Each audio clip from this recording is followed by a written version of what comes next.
Hello बच्चों, आज हम देखिए 11/9/2020 वर्कशीट 30 है ना। आज हमारी ये जो साइंस की वर्कशीट है क्लास 10th की, ये हम डिस्कस करने जा रहे हैं। टॉपिक का नाम है जैव प्रकरण। तो बच्चों ऐसा है, देखिए कि सबसे पहली चीज़ मैं आपको बताता हूँ कि क्या होता है बच्चों उत्सर्जन। उत्सर्जन क्या होता है?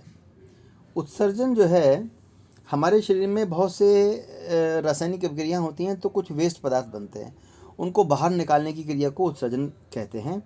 अच्छा, एक और चीज़ के अंदर मेन है वज्र पदार्थ। जो वर्ज्य पदार्थ होते हैं, वज्र पदार्थ जो होते हैं, ये जो वेस्ट पदार्थ हमारे शरीर में बनते हैं, जैसे हम जो है ना, हम सुबह लैट्रिन जाते हैं या बार बार यूरिन जाते हैं, तो वो हमारे शरीर के वेस्ट यानी कि वज्र पदार्थ हैं। इनको बाहर निकालने को निष्कासन कहते हैं। ये बड़ा आवश्यक है बच्चों।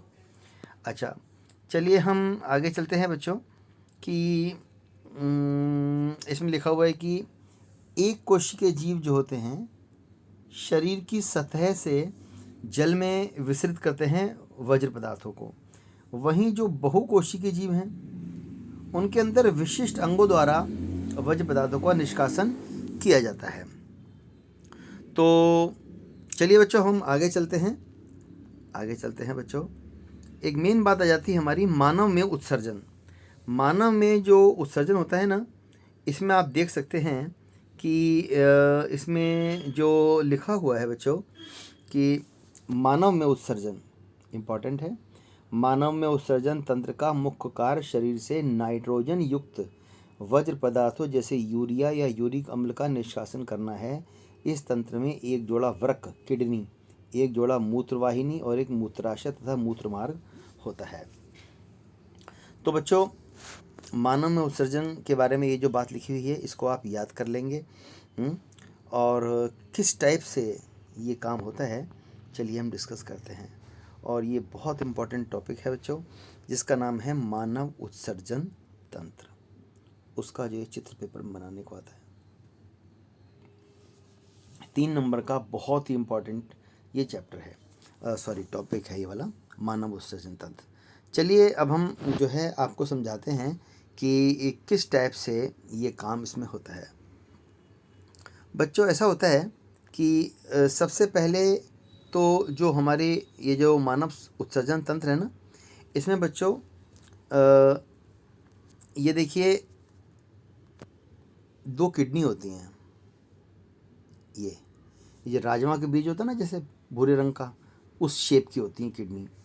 और ये नीली नली जो देख रहे हो ना, यहाँ से शरीर में जब हम खाना पीना खाते हैं तो खून गंदा हो जाता है ना, तो वो जो गंदा खून है वो दिखाया गया कि नीली नली से आता है उत्सर्जन तंत्र में, और वो दोनों किडनी में जाता है। ये एक किडनी में गया और ये दूसरी किडनी में गया। किडनी में खून साफ होता है, साफ होने के बाद ये लाल वाली नली में, किडनी द्वारा लाल नली में फेंक दिया जाता है। और लाल नली जो है वो हमारे शरीर में साफ खून का संचारण कर देती है। ठीक है बच्चों। अच्छा, जब गंदा खून साफ होता है तो यूरिन बनता है, और वो पीली नली, ये देखो ये पीली नली देख रहे हो, इधर भी है इधर भी है, ये पीली नली जिसका नाम लिखा हुआ है मूत्रवाहिनी। मूत्रवाहिनी से यूरिन बनता है और वो यूरिन ब्लैडर में इकट्ठा हो जाता है, और ये जो यूरिन मार्ग है, मूत्र मार्ग, वहाँ से निकल जाता है बच्चा। तो ये पूरा इसका सिस्टम मैंने आपको बताया। इसका पूरा डिस्कशन आप याद कर लेंगे। यहाँ पर सब ये लिखा हुआ है इसके अंदर, इसको अच्छे से पढ़ेंगे आप और पढ़ के अच्छे से याद कर लेंगे, हैं बच्चों। अब बात ये आती है कि जैसे कि मैंने आपको बताया कि एक बहुत इम्पोर्टेंट चीज़ है नेफ्रॉन। ये किडनी की एक निस्यंदन एकक है, यूनिट है। इसी से ये जो है ना नेफ्रॉन के द्वारा ही खून जो है साफ़ किया जाता है बच्चों। चलिए हम देखते हैं कि ये क्या होता है, कैसा दिखता है, कैसे काम करता है। ये देखिए बच्चों, ये है नेफ्रॉन, ये है नेफ्रॉन, ये नेफ्रॉन है बच्चों। ये किडनी के अंदर जो खून को साफ करने का जो इकाई होती है ना, उसे नेफ्रॉन कहते हैं। ठीक, इसके अंदर होता क्या है बच्चों मैं आपको बता दूं कि सबसे पहले ये जो खून जब आता है ना किडनी के अंदर, तो इसके अंदर कोशिका गुच्छ होता है एक। उस कोशिका गुच्छ में खून जो है ना छनता है, और बोमन संपुट एक कप जैसा स्ट्रक्चर होता है, वहाँ पर यूरिन बन जाता है। और वो यूरिन जो है, ये यूरिन बनने के बाद पीली पीली नली जो तुम देख रहे हो ना, इसमें से होता होता होता होता और ये जो है संग्राहक वाहिनी में आ जाता है, और यहाँ से वो यूरिन ब्लैडर में चला जाता है। नीली वाली जो धमनी है उसमें आप समझ सकते हैं कि वो खून है जो फिल्टर होना है, और लाल वाली में जो फिल्टर हो चुका है उसके बाद वो वापस शरीर में भेज दिया जाता है ना बच्चों। इस नेफ्रॉन का चित्र बना लेना, और ये बहुत इम्पोर्टेंट है। चलिए अब हम बात करते हैं कि इसके जो 4-5 प्रश्न है ना उनकी बात करते हैं। मेन चीज़ हम उनकी बात करते हैं बच्चों। पहला प्रश्न देखिए, एक कोशिकीय जीव किस प्रकार उत्सर्जन की क्रिया करते हैं? तो एक कोशिकीय जीव कैसे उत्सर्जन की क्रिया करते हैं, यहाँ पर ये लिखा हुआ है बच्चों। तो इसका जो जवाब है ये है कि एक कोशिकीय जीव अपशिष्टों को, मतलब वज्र पदार्थों को शरीर की सतह से जल में विसरित करते हैं। बहुकोशिकीय जीव के पास विशिष्ट अंग होते हैं। तो ये तो उसका जवाब हो गया बच्चों। अब हम आते हैं अगले प्रश्न पर। अगला प्रश्न है ये हमारा, बहुकोशिकीय जीवों में उत्सर्जन एक कोशिकीय जीवों से किस प्रकार भिन्न है? तो बच्चों यहाँ लिखा हुआ है, यहाँ लिखा हुआ है, देखिए ये देखिए, बहुकोशिकीय जीव अपशिष्टों को विशिष्ट अंगों द्वारा निष्कासित करते हैं, जबकि उनमें एक कोशिकीय जीवों में स्किन से होता है। चलिए अब हम आगे चलते हैं। ये हमारे 2 सवाल हो गए। अब हम बात करते हैं वृक्क की कार्यात्मक इकाई क्या है? नेफ्रॉन है बच्चों, नेफ्रॉन है, यहाँ पर ये लिखा हुआ है।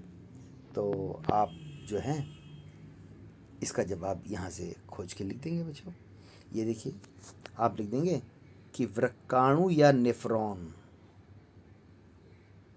वृक्क की कार्यात्मक और रचनात्मक इकाई है। वृक्काणु या नेफ्रॉन वृक्क की, यह वर्ड काट देना इसमें उत्तर लिखते समय। वृक्काणु या नेफ्रॉन वृक्क की रचनात्मक एवं कार्यात्मक इकाई है। ये जो है ये तीसरे सवाल का जवाब हो गया, है ना, ये तीसरे का जवाब हो गया बच्चों। तो अब हम आगे चलते हैं बच्चों। चौथा, मूत्र निर्माण में अति सूक्ष्म निस्यंदन की एक महत्वपूर्ण भूमिका है। मतलब बहुत ही ज़्यादा माइक्रोस्कोपिकल फिल्ट्रेशन होता है। नेफ्रॉन में ये कहाँ होता है? तो बेटा नेफ्रॉन के अंदर एक जो है ना कोशिका गुच्छ होता है, उसके अंदर ये जो है ना अति सूक्ष्म निस्यंदन होता है, उसमें यह लिखा हुआ है। ये देखिए, ये यहाँ लिखा हुआ है, ये देखिए लिखा हुआ है इसके अंदर कि केशिका गुच्छ में, लिख देना में, लिख देना यहाँ पर केशिका गुच्छ में अति सूक्ष्म निस्यंदन द्वारा विलेय पदार्थों को बोमन संपुट में धकेला जाता है। बोमन संपुट में यूरिन बनता है जो बाद में जो है ना ब्लैडर में आके बाहर निकल जाता है। तो ये जो है चौथे सवाल का जवाब हो गया है बच्चों। कौन से सवाल का जवाब हो गया? ये चौथे सवाल का जवाब हो गया, ये चौथे का हो गया। चलिए अब हम आगे चलते हैं, आखिरी सवाल पे आते हैं।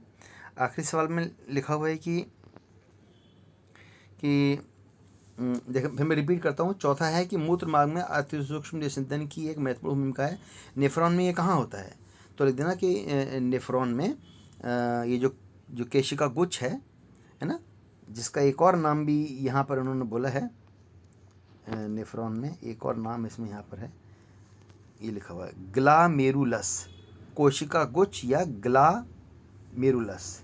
ये जो है ये जवाब है चौथे सवाल का।